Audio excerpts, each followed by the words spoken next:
Boa tarde a todos, está começando mais um Fala Monte Alto aqui na Rádio Cultura. Hoje estamos tendo a honra e o prazer de receber o Dr. Carlos Gerber, atual vereador aqui na nossa cidade. Vai contar um pouquinho da sua trajetória, um pouquinho da sua história para nós ouvintes aqui, acompanhantes aqui da Rádio Cultura e do Fala Monte Alto. Doutor, muito obrigado por ter aceitado esse convite, passar esse tempinho com a gente, contar um pouquinho da sua trajetória. Boa tarde, Lucas. Boa tarde aos funcionários dessa querida Rádio Cultura. Boa tarde à nossa cidade de Monte Alto, a zona rural. Só que nós vamos fazer um acordo aqui. Você não vai usar a palavra doutor mais. Com certeza. Ou Carlos Gerber ou Carlinhos. Beleza, tá ok? então. Combinado. Então tá combinado. Então vamos... Estamos aqui com o Carlinhos, então. Vamos falar com o Carlinhos. Agora ficou melhor. Melhor. E nem senhor, hein? Beleza, então. Tá combinado. Não. Já tá um acordo firmado aqui Tá no início da entrevista. Para você que queira mandar uma pergunta, uma sugestão através do Facebook, você pode entrar, mandar um comentário, mandar uma pergunta. O Carlinhos vai ter o prazer de responder aqui. Ou pelo WhatsApp, que é o 3242-1258. Conta pra gente, você nasceu aqui em Monte Alto, Sim, é Monte Altense? Tive a honra, a satisfação, o prazer e o orgulho de nascer nessa cidade de Monte Alto. Dia 26 de novembro de 1957, já estou um pouco rodado, mas tem muito gás para queimar, muita lenha. E eu sou montealtense com muito orgulho e com muita satisfação, porque eu amo essa cidade de Monte Alto. E eu vou te falar mais uma coisa. No meu curso universitário, eu não saí de Monte Alto para estudar fora.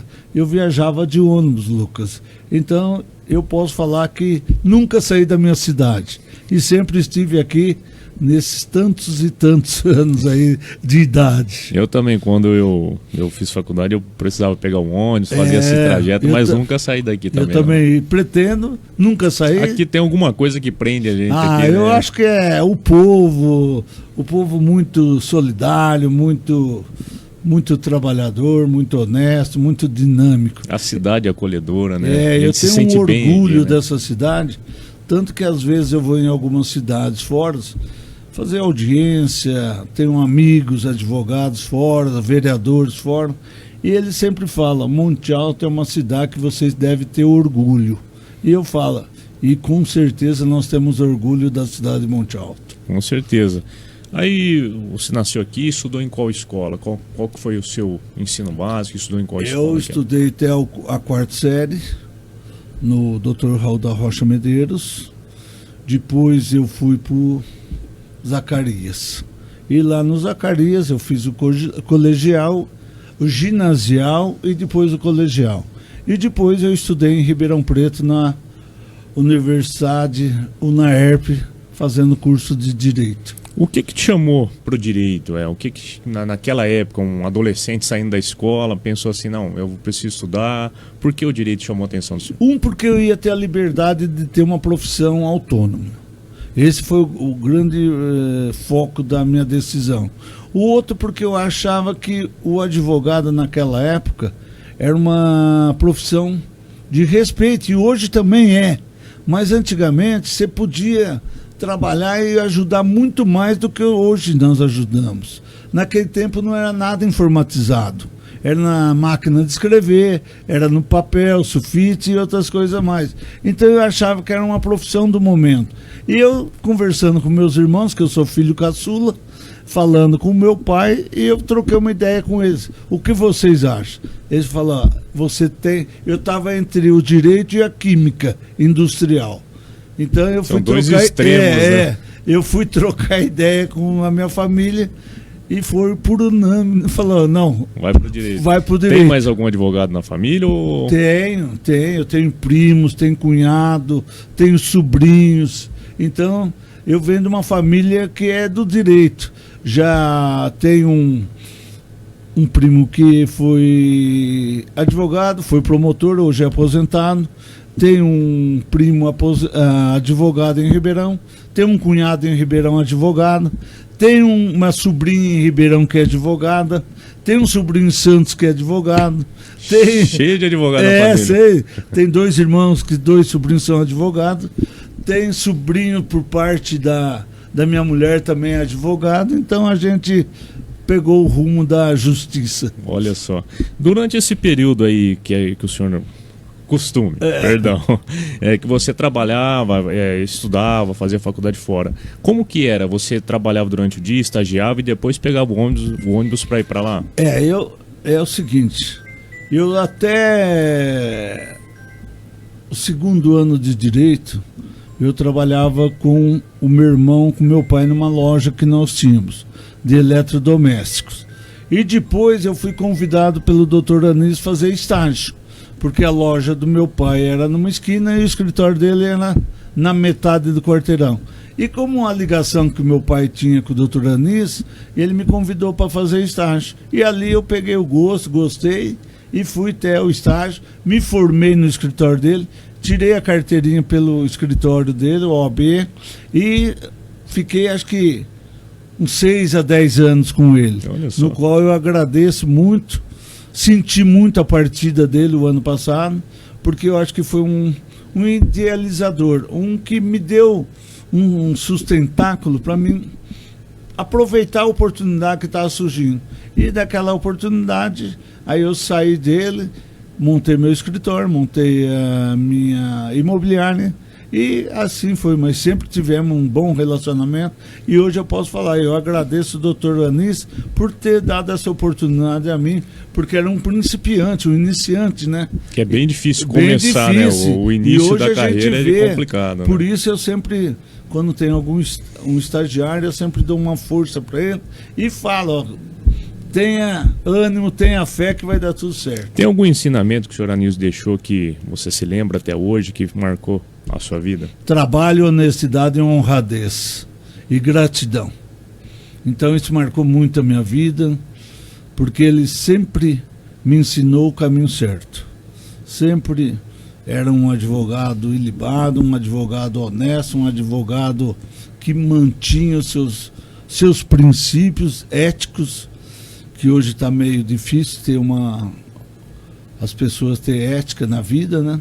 E ele me ensinou muito. E naquela idade que eu estava, né? Eu saí acho que do colegial com 18, 19 anos. Então eu acho que foi um curso superior do que eu tinha cursado. Então ele foi uma pessoa muito de bem com a minha vida. E meu pai também gostava muito dele. Os dois eram muito queridos entre eles e as famílias também. Foram grandes ensinamentos. Foram. Aí nesse período, você estava lá com ele, aí decidiu abrir o próprio escritório. Qual que foi o maior desafio quando começou esse escritório, a sua imobiliária? Qual que foi o maior desafio enfrentado? Valorizar a vida. E eu tive muito apoio no início, principalmente do meu pai, né? Dos meus irmãos. Montei o escritório numa casa que era, posso dizer, na rua Gustavo de Godoy, onde é o J. Mafuz, acho que não vai ser da tua época.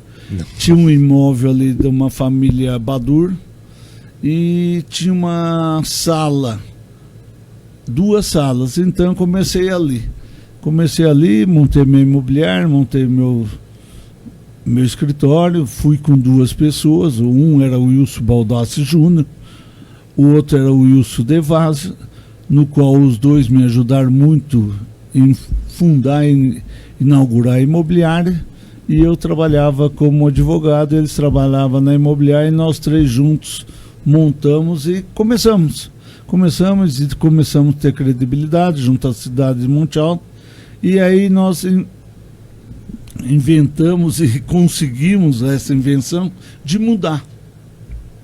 Mudamos da rua Gustavo de Godoy para outro lado da Gustavo de Godoy. Aí fui para um prédio próprio, 457, onde eu permaneci vários anos lá, e depois eu mudei para o escritório atual que eu estou.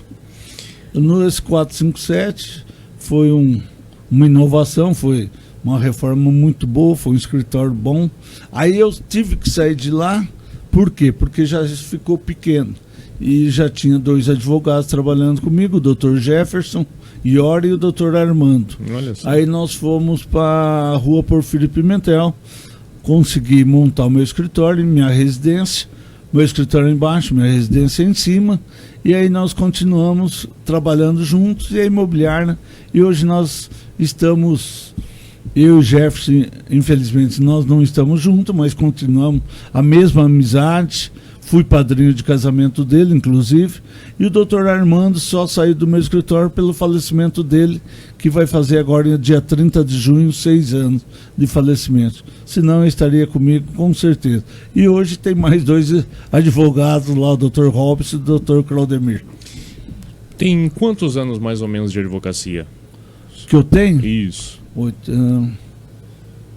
46 anos. 46 anos. Você pegou toda a transição antes da Constituição, pós-Constituição, Tudo. você pegou a reformas de códigos, reformas de... Qual que foi a maior diferença que você notou na advocacia? Talvez a digitalização mudou? Foi a digitalização. Melhorou ou não, na sua visão? Olha, eu vou falar que tem aspectos bons e aspectos ruins. O aspecto ruim é que você já não tem mais aquele contato físico com os colegas advogados, de vir no fórum todo dia, de encontrar, tomar um café com ele, de discutir, de dialogar e outras coisas mais. E a melhor é que ficou a digitalização e você Rapidinho. Não precisa tanto sair do escritório para ir no fórum. Mas eu acredito que pela época que eu fui, pela época que eu sou mais pela época antiga ainda, viu, Lucas? Eu sou muito conservador, tenho muita saudade do tempo antigo, e às vezes você é mais novo, às vezes você vê. Anos bons eram os anos 70, 80 e 90, mas estamos aí superando a pandemia, superamos essa pandemia aí, que é a Covid, e estamos na luta. Graças a Deus, Deus tem muito generosidade com a minha pessoa, e eu acredito que por a gente ser uma pessoa do bem, a gente tem os frutos a colher, que é essa bondade que Deus nos permite viver até essa idade. Uma das mudanças que teve, né, de uns anos para cá são as audiências online. Né? Online. Muda assim, a questão da percepção do que está acontecendo com o cliente. Você não tem esse contato físico mais. Muda muito. E eu sinto muita falta a presencial. Porque você pode conversar com o juiz, com o promotor, com a própria pessoa, olhar nos olhos dela e ver quando uma pessoa, principalmente no lado criminal ou lado civil, quando se fala a verdade ou não. Então a gente sente muita falta. Mas, como se fala, né? A digitalização mudou muito o mundo. E vai mudar muito mais. Agora tem a inteligência artificial, que a gente não sabe o que é fake, o que não é. Então a gente vai vivendo um mundo muito transitório, um mundo muito difícil. Mas acredito que essa juventude já vem com esse patamar, né? Já vem se adaptando, né? As novas gerações já estão com o mundo e a gente, digital na mão, como né? é um pouco mais antigo, eu era do tempo da máquina de escrever, de pôr a fita, de fax. De ir no fórum pegar o processo em mão, físico, né? Às vezes trazer aquele monte, prazo, e a gente sente saudades. É como a gente sente saudade da infância, dos amigos que a gente perdeu, da adolescência. Então a gente vai se aprimorando ao tempo, vai se adaptando ao tempo. Às vezes você fala, não gostaria que estivéssemos dessa forma, mas temos que acompanhar o tempo, e quem manda no tempo é só nosso maior, que é Deus. A inteligência artificial, depois no próximo bloco a gente vai falar das suas eleições, das suas candidaturas, que eu também vou fazer essa pergunta em relação às candidaturas. Mas a inteligência artificial tem muitos advogados utilizando hoje. Você acha que está sendo um auxílio ou está atrapalhando a advocacia, essas inteligências artificiais? Na minha opinião, sincera e honesta, eu acho que mais atrapalha do que ajuda. Porque a gente não acredita até que ponto nós vamos conseguir acreditar. E hoje tem muitos inteligência artificial que é gerado pelo mal. E esse mal que faz o ser humano cada vez mais levar o rancor, o ódio para sua pessoa, para os amigos, e assim é muitas discórdias. Mas infelizmente é a transformação do mundo. E nós vamos ter que acompanhar. Agora são 13 horas e 15 minutos, estamos aqui com Carlos Gerber, nosso vereador também. Está contando um pouquinho da sua trajetória. Nós vamos para o nosso primeiro intervalo e voltamos já já. Estamos de volta no segundo bloco do Fala Monte Alto, recebendo o Carlinhos, ele, atual vereador aqui na nossa cidade, o Carlos Gerber. Tá contando um pouquinho da sua trajetória, falou por que escolheu o ramo da advocacia, tá lembrando um pouquinho dos tempos passados. E também é importante a gente lembrar do seu lado político. Quando que começou esse desejo de se tornar um político, de entrar para a política? Só um instantinho que ele vai colocar o celular aqui fora. Já vai voltar aqui para falar com a gente. Enquanto isso, eu vou ler os comentários aqui no Facebook, do pessoal que está participando com a gente. Quero mandar um abraço pro João Gobi. O João Gobi está sempre aqui participando com a gente, tá dando boa tarde. O Aparecido Correio Matias. O Aparecido é o responsável pelo canal oficial aqui do Fala Monte Alto no YouTube. Ele que edita e joga lá no YouTube pra gente acompanhar todas as entrevistas completas. Tem aqui a Linha Jackson, tá dando uma boa tarde para nós. O Heriton Fabiano também dando uma boa tarde. O Carlinhos voltou aqui. Carlinhos, conta pra gente, da onde que surgiu esse desejo pela política, de se candidatar? Peço desculpa, Lucas, fica em paz. Do celular. É outra ferramenta que, infelizmente, sim, a gente tem que hoje em dia é acompanhar essencial, 24 horas. A gente não vive mais sem. Principalmente você como político, como advogado, você tem que ter ele 24 horas. A minha trajetória política, olha, eu vou confessar para você. Eu entrei na política em 92, ano de 1992.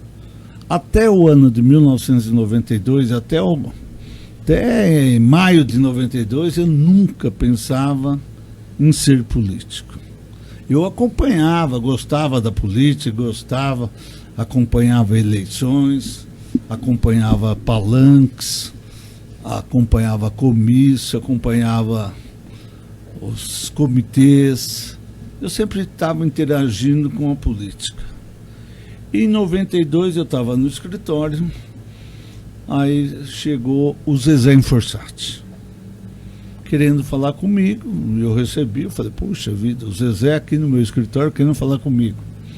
Eu falei, ô Zezé, que manda você aqui, né? Que honra ter em receber você. Gostava muito dele. E gosto até hoje, em lembranças, né? Aí ele falou assim, eu vim fazer um convite especial. Foi um convite especial. Eu falei, alguma festa, algum churrasco, né?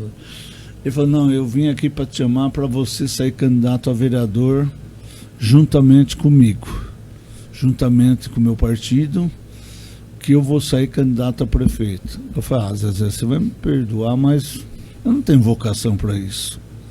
Eu nunca pensei isso na minha vida. Ele falou, você não precisa me dar resposta agora. Eu até entendo o teu lado, mas eu vou te dar um tempo de 2 dias. Você fala com a sua família, porque eu sei que você é muito de família. Você sempre tira uma ideia com a sua família. Eu falei, tá bom, Zezé, para não te falar de cara, não. Você me dá esses 2 dias, mas não prometo, hein, Zezé? Não prometo. Tá bom, Carlos, eu vou deixar esses 2 dias, mas depois da manhã eu tô aqui nesse mesmo horário. Eu falei, tá bom, tá combinado. Aí, como de costume, chamei meu pai, minha mãe, meus irmãos, meus cunhados, meus sobrinhos, fizemos uma reunião e eu perguntei, eu falei, olha, fui convidado por uma pessoa que eu gosto muito, tenho respeito por ele, acompanhei a trajetória dele como vice, junto com Elias Badur, aprovei aquele mandato que não tinha reeleição naquela época e pus na mesa dos familiares para eles decidirem junto comigo. Vou falar, tive 100% de aprovação? Não tive. Alguns falam, Carlos, política é um cenário que você vai expor tua vida, a tua particularidade, você vai ficar exposto, você vai ser uma vidraça e tudo mais. Mas no consenso dos familiares, a maioria aprovou. Falou, Carlos, se você quiser tentar, vamos. Nunca tivemos um político na família. Vamos lançar você, vamos. Aí aqueles que não queriam, depois falaram, não, se a maioria decidir que você vai, nós vamos agarrar a campanha e vamos junto. E aí saiu a decisão que eu ia ser candidato. Aí eu fiquei eufórico, Lucas, eu vou te falar. A reunião foi na noite.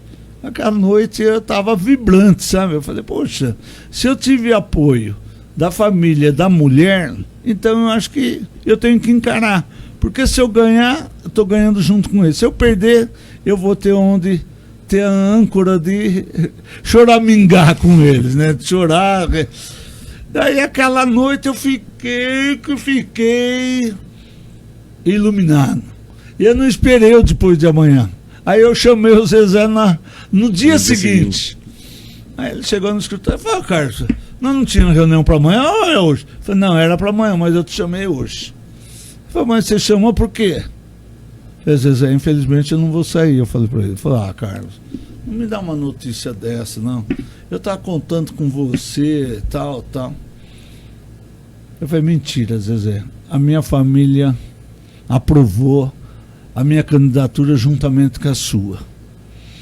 Ele levantou e me deu um grande abraço e falou, Carlos, obrigado por você confiar em mim. Eu falei, não, Zezé, independente do resultado, nós vamos estar juntos. Vamos estar juntos e vamos batalhar. Aí ele falou assim, eu não escolhi o vice.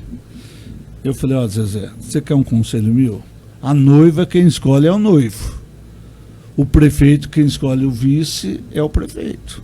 Você vai escolher um que você é melhor. Se você tiver 2 ou 3 ou 4, eu posso sugerir o que eu gosto. Mas quem dá a palavra final é você. Ele falou, tá certo, cara. Aí teve uma sondagem e tal. Saiu o José Canale, que é falecido também. Ele morava onde eu moro, de frente à minha casa. Por coincidência. Aí nós saímos, continuamos a luta, fizemos comício juntos. Ele trouxe a dupla Sandy Júnior, lá entre o Centenário e o Vale Sonho, ali onde tem aquelas praças, onde o Valentim tinha o restaurante dele. Foi um sucesso naquela época, foi um sucesso. Eu lembro até hoje que nós, no início, aí eu tinha um irmão dele que tinha transportadora, e às vezes a gente fazia reunião lá e eles falaram, nós vamos treinar vocês para usar um microfone para falar em comício. Eu sei que todos vocês querem falar no comício, mas comício é o seguinte, ganha voto ou pode tirar voto. Então nós vamos fazer um treinamento. Eles fizeram um caminhão e aí nós fomos. Todos os candidatos eram obrigados a treinar. Uns falaram, não, pode tirar eu que eu não quero, não vou subir no caminhão para falar, eu subo no caminhão tal. Aí eu, pela primeira vez, eu falei, vamos ver esse bicho de perto. Aí fui aprovado. Aí continuamos, fizemos os comícios, muitos comícios, fizemos. Infelizmente, naquele tempo, foi em 92, teve uma postagem, uma panfletagem muito grande contra o nome do Zezé. Infelizmente, teve essa panfletagem e foi na véspera da eleição. Vamos supor, a eleição era num domingo. No sábado, para virar para a eleição, forrar a cidade inteira de panfletos falando mal da pessoa do Zezé e tudo mais. E a gente sabia que tudo aquilo era umas inverdades, umas falsas comunicações. Mas até você reverter a cabeça de todo mundo, já não dava mais tempo. Não dava mais tempo. Era panfleto, era só papel, santinho que podia distribuir. Aí quando levantamos, estava forrado. Aí fomos para a eleição. Infelizmente ele não ganhou, ficou em segundo lugar. Foi uma grande frustração para mim de ele ter perdido, porque eu imaginava que naquele partido ele era o nosso prefeito. Eu nunca imaginava que eu ia ter o sucesso. Tinha muitos amigos meus que acompanharam eu na campanha, teve o Inho, o Borracheiro, muitas pessoas. E às vezes eles falavam, Carlos, se você não ganhar, vai ser uma experiência. E eu falei, eu pus como experiência e fui tocando. Fui trabalhando, fui lutando e eu tive sucesso. tive sucesso, ganhei. Do partido fui mais votado.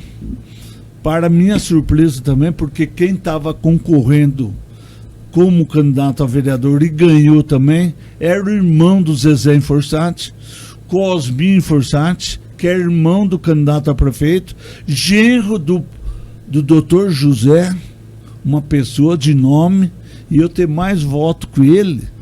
Falei, puxa vida, é uma honra para mim.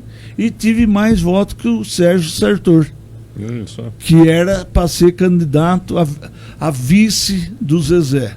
E ele saiu de candidato de vice para ser vereador para ajudar o Zezé. E ele ficou em terceiro lugar e se elegemos nós três. E eu em primeiro lugar. Eu falei, puxa, Monte Alto mais uma vez me surpreendeu dando esse presente. Eu ser mais votado que o próprio irmão do candidato a prefeito e genro de um que foi prefeito 2 vezes. E do nome renomado do Dr. José Rodrigues. E do Sérgio Sartor, que era um agricultor de nome, um empresário de nome, tudo, e eu tive o sucesso de ser mais votado que os dois, e fomos, e ele infelizmente perdeu para o Donizete Sartor. Isso foi em 92? Começou em 93, 94, 95 e 96. Aí veio uma próxima candidatura? Aí fomos na Câmara, trabalhamos, lutamos. Naquela época o Anis também era candidato. Qual que foi o maior desafio que você enfrentou no seu primeiro mandato? Chegou lá, querendo ou não, é uma nova experiência, tem muita coisa para aprender ainda. O desafio primeiro foi perder a vergonha para pedir voto. Nossa, Lucas. Isso é duro. 92, olha quanto tempo atrás. E você pega de surpresa e vai pedir voto. Nossa, era difícil. Mas aí eu fui perdendo a vergonha, a timidez, a vergonha, porque eu falo para os caras falam, não, político é tudo sem vergonha. Não é tudo sem vergonha. Tem exceções. Tem alguns que deixam a desejar, Lucas. Isso não há dúvida. Em toda cidade vai ter, em todo estado vai ter, em todo país vai ter, no Brasil inteiro vai ter. Só que se os bons abrir a mão disso, aí nós estamos perdidos de vez. Aí foi pedir voto. Aí tive sucesso, foi perdendo a vergonha. O primeiro projeto, Lucas, foi um dos projetos mais polêmicos que teve, acho que na cidade, viu? O IPTU. Lançava-se o IPTU. E aquele tempo era de inflação. O IPTU lá em cima, eu mandei um projeto para a Câmara. Quem pagasse à vista dava 50% de desconto. Nossa Senhora, abalou. Donizete queria ver o demônio de não me ver, apresentar um projeto, primeiro mandato e tal. Cair 50% da arrecadação praticamente, se todo mundo pagasse, né? Aí eu tinha falado, você é louco? Eu falei, Donizete, você chegou à prefeitura como? Ele falou, como assim você está falando? Porque eu ganhei no voto. Eu falei, uns 4 anos para trás, como você ganhou? Oposição, evitando taxar isso, evitando pagar aquilo e tal. Na época que era o Elias que era prefeito. Aí tava bom para você, né? Agora que você está sentindo na pele. Aí votamos lá, fizemos uma composição entre os vereadores. Era 17 vereadores, Lucas. 17 vereadores. E tinha uns vereadores de renome, hein? Olha só. Gilbertão. Teve o Dorival Maria, Anis Haddad, João Garbim, a minha cunhada que faleceu, a doutora Silmara, tinha o Pavanelli, tinha vários. Tinha o Sérgio Sartor, Cosminho, a Shirley Alves. Só nome pesado mesmo, né? O dito do Lanfredo, não sei se você lembrou. Tinha uns nomes bons. Até hoje tem, né? E aí continuamos o nosso desafio e conseguimos os 4 anos, apresentando projetos, indicações, informações, lutando pela cidade, lutando principalmente para a população, ouvindo a população. Nunca deixei de cumprimentar qualquer que seja a população, sempre de enfrentamento com a população. Porque tem políticos e políticos, né? O político ganha, Luca, às vezes se esconde. Some, né? Some. Você só vai ver ele na próxima eleição. Porque né? eu vou para a rua, eles vão me cobrar. Eu não, eu estou em qualquer lugar, estou em festa, estou em qualquer lugar, shows, restaurantes, lanchonete, bares, onde o povo está, eu estou. Então eu acho que o político tem que estar presente. Tanto que eu falo que o político hoje, além da politicagem, ele faz o ato de fiscalização. Ele faz muito mais que muitos secretários, muitos diretores, porque ele anda, vai de encontro ao problema, ele ouve a população. Hoje a população não fala assim, o secretário não vê isso. Eles falam, os vereadores não vê isso. Então, quando eu vejo algum questionamento no Facebook, no WhatsApp, eu vou lá ver se de fato é. Como hoje eu fui em vários lugares já. Já fui ver vários lugares. Tem muitos lugares que foram feitos algumas benfeitorias, algumas roçagens, algumas limpezas, graças a que eu falei dia 5, quando eu vim no primeiro programa de 2026 aqui perante João Moreira, eu falei, eu tenho a foto de muitos lugares. Como estamos iniciando hoje o trabalho, principalmente da prefeitura, que eles voltaram dia 5, eu vou respeitar e não vou cobrar de imediato, mas eu vou falar a listagem aqui. Falei todos os lugares.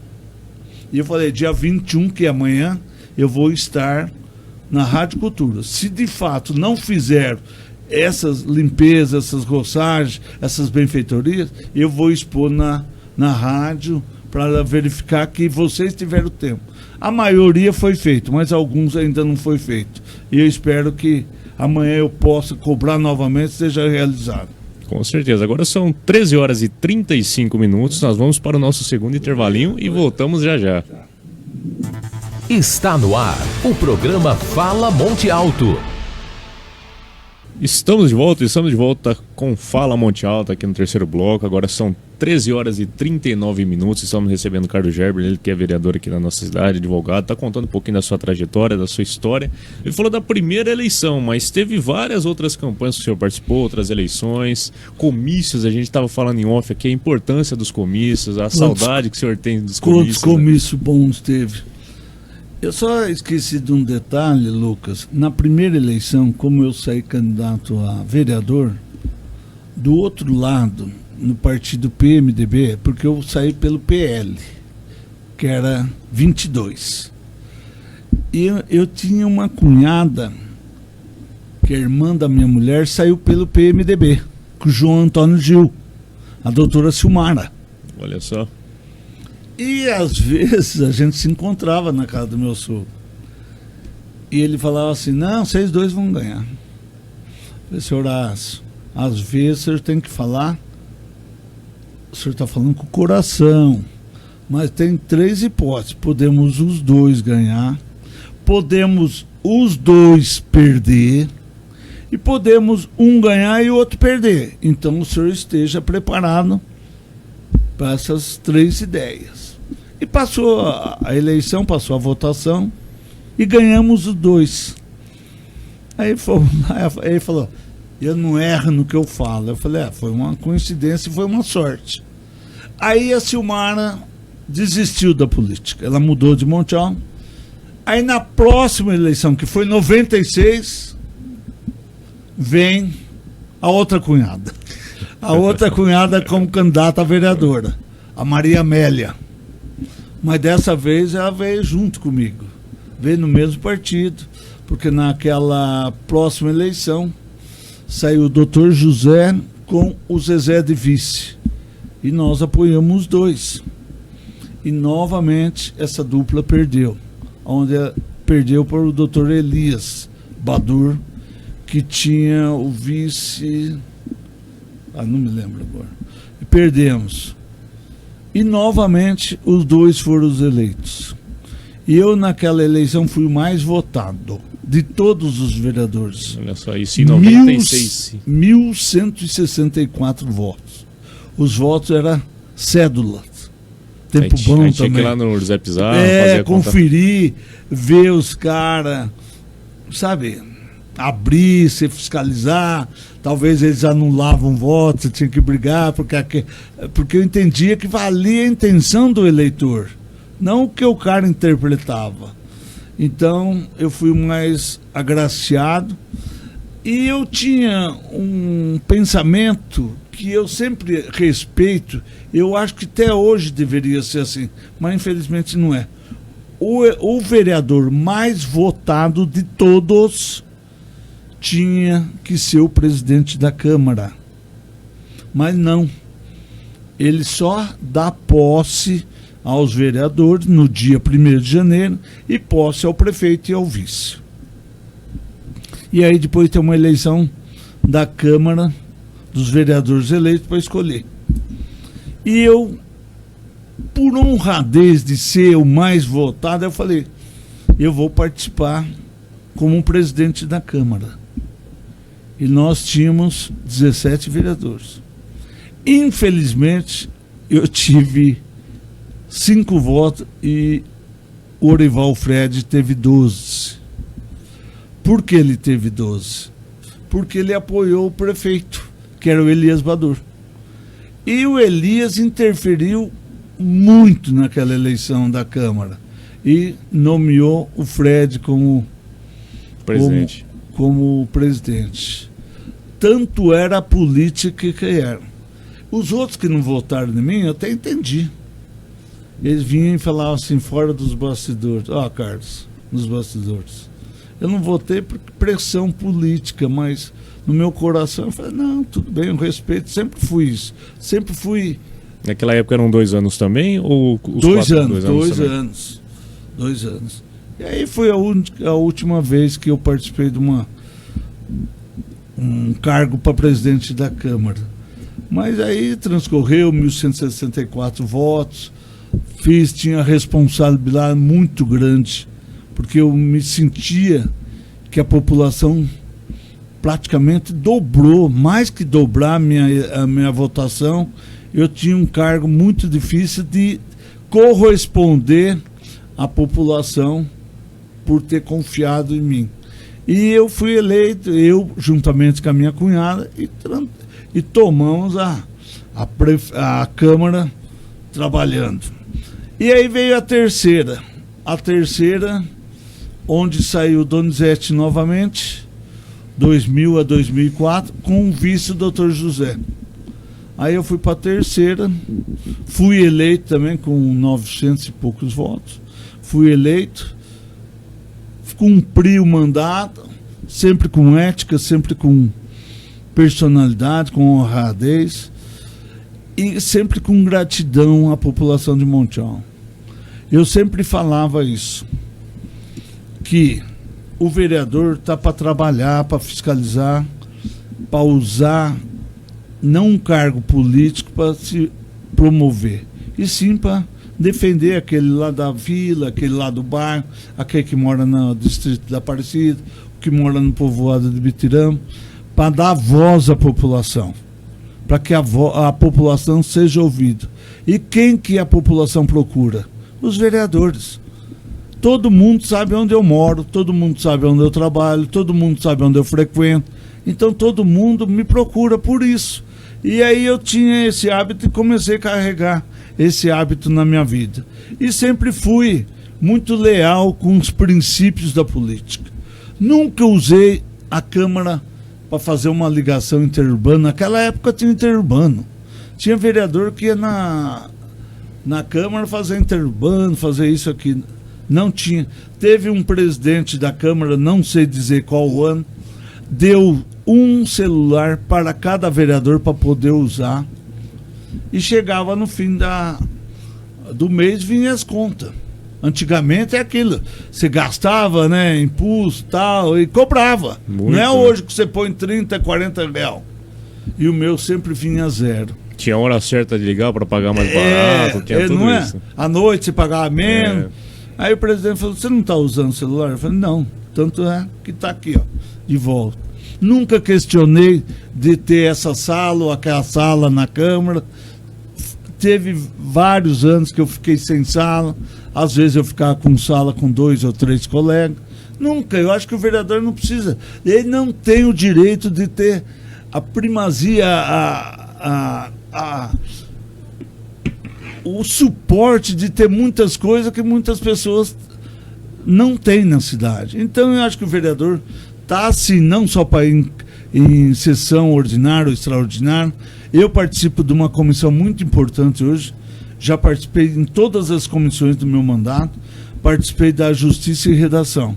E nós temos reunião todas as semanas, os convites de audiência pública ou prestação de conta da saúde, das finanças, eu estou presente. Eu acho que o vereador tem que ser inteirado de tudo que se passa no município. Nunca deixei de frequentar uma sessão, mais que seja ordinária ou extraordinária. Às vezes, eu tive audiência que fiz fora do estado. Eu saía de lá, acabava a audiência, para estar presente aqui, para comparecer. Então, eu acho que compromisso com a população é isso. Trabalhar, honrar. Eu acho justo, Lucas. Eu chego na sua casa. Vamos supor que você é eleitor e eu sou político. Ô, Lucas, eu estou pedindo seu voto de confiança para que você possa, amanhã depois, me cobrar. Se eu falar para você, ó, Lucas, eu vou ajudar você a calçar essa rua, ou vou ajudar a manter o teu bairro limpo, enquanto eu não fizer, eu não vou sossegar, porque eu acho que promessa foi feita para cumprir. E muitas pessoas, muitos políticos, jogam muitas conversas fiadas, muitas promessas, e às vezes nem volta mais lá, nem cumprimenta mais os seus eleitores. Tá, eles falam assim, eu não sei se ele votou em mim, mas você ganhou. Não importa. Eu tive nessa última eleição 511 votos. Tive 510, 511 com o meu. Eu não posso só trabalhar para os 511. Eu não sei quem são eles. Eu sei alguns. Mas eu tenho que trabalhar por uma cidade no inteiro. Por um distrito, por uma zona rural, por um povoado. Eu acho que o político, ele tem que se direcionar ao povo. E esse é nossa meta e nossa razão de ser político. Aí o senhor se candidatou a vice-prefeito também? Também, a prefeito e vice. Vice. O prefeito foi em 2004? 2004. Naquele ano que o Gilberto Morgado ganhou. E daí, 2 anos depois, o vice assumiu por um falecimento do Gilberto Morgado. Nas 3 candidaturas antes da prefeito dele, nós trabalhamos juntos na Câmara Municipal. Foram vereadores no mesmo mandato. Agora são 13h50. Nós vamos para o último bloco do Fala Monte Alto e voltamos já com os agradecimentos e o encerramento da nossa entrevista. Estamos de volta no último bloco do Fala Monte Alto. Eu vou ler os comentários aqui a respeito da nossa entrevista. Quero agradecer a participação de todos que mandaram uma pergunta, mandaram um comentário aqui. Só um minuto.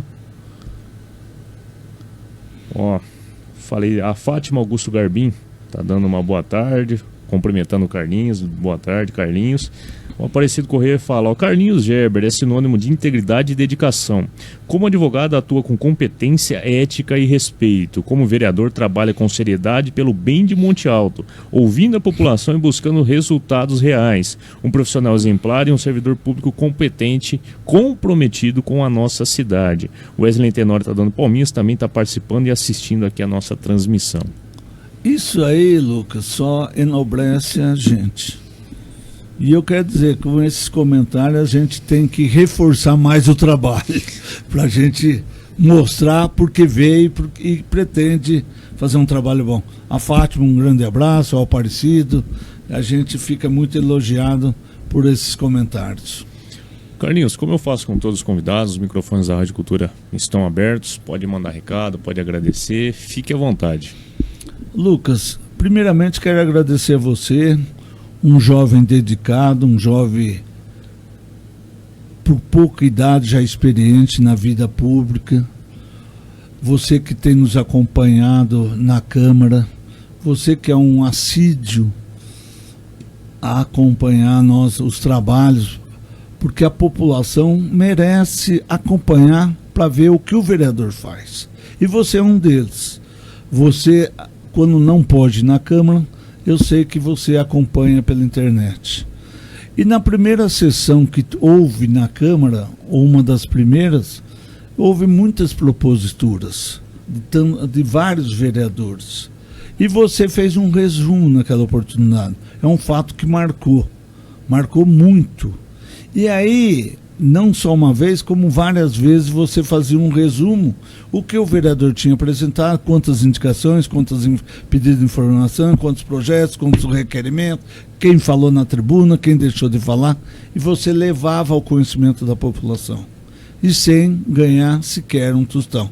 Ali eu vi que estava nascendo um político que nós temos que ter na nossa Câmara, um político que tem aquele valor, aquele respeito para a população e levar ao conhecimento da população.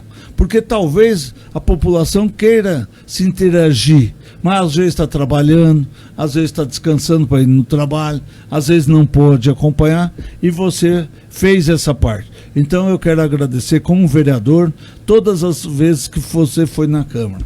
Também quero agradecer pelo programa Fala Monte Alto, que você inovou na programação da Rádio Cultura. Quero agradecer à rádio por ter dado esse espaço a você. Eu acho que a Rádio Cultura de Monte Alto ganhou com esse novo espaço. E espero ainda, Lucas, que nós possamos voltar aqui novamente. O porquê voltar? Pelo esse bate-papo aqui, infelizmente não deu para contar tudo da vida do Carlos Gerber. Muitas dificuldades passei, muitos transtornos passei, muitas perdas na vida também tive, como toda a população tem. Não é só de alegria que a gente vive vive de tristeza. Mas eu sempre falo para a nossa população, vamos ter orgulho da terra onde nós pisamos, vamos ter orgulho da terra onde respiramos, vamos ter orgulho da nossa terra onde nós pretendemos morrer e ficar. Então eu falo a cada ser humano, a cada cidadão montealtense, aquele que nasceu aquele que adquiriu Monte Alto como sua cidade natal, que nós possamos fazer uma cidade cada vez mais produtiva e mais solidária, porque o povo de Monte Alto é solidário. Você pode verificar nas festas que nós temos, nas rifas que vende para ajudar alguém, nas fraternidades, tudo, nas entidades que nós temos em Monte Alto. Então o povo é muito solidário. E eu só tenho a agradecer ao povo de Monte Alto por tantos presentes eles me deram, por 6 mandatos como vereador, sempre prestando esclarecimento, prestando confiança aos meus eleitores e àqueles que não são.